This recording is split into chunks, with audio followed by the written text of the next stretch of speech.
Molla Hamid babanın evidir.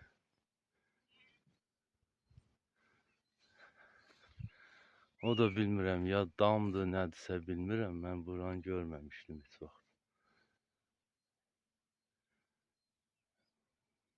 Əhməd ki bura gəlirlər yayda. Babalarının torpağıdır. Fikir verin. Taxta atılıb evin üstünə. O taxta hələ də qalıb. Dəmir deyil, bax o taxtadır, şalban. Nə ağacındandırsa qalıb. İçi də gizifkanla doludur. Buradan qara güney görsənir. Babam gündə evi oradadır bax. Yaxınlaşdırın. Kase olan yerdədir. Alt köşəndir də bura.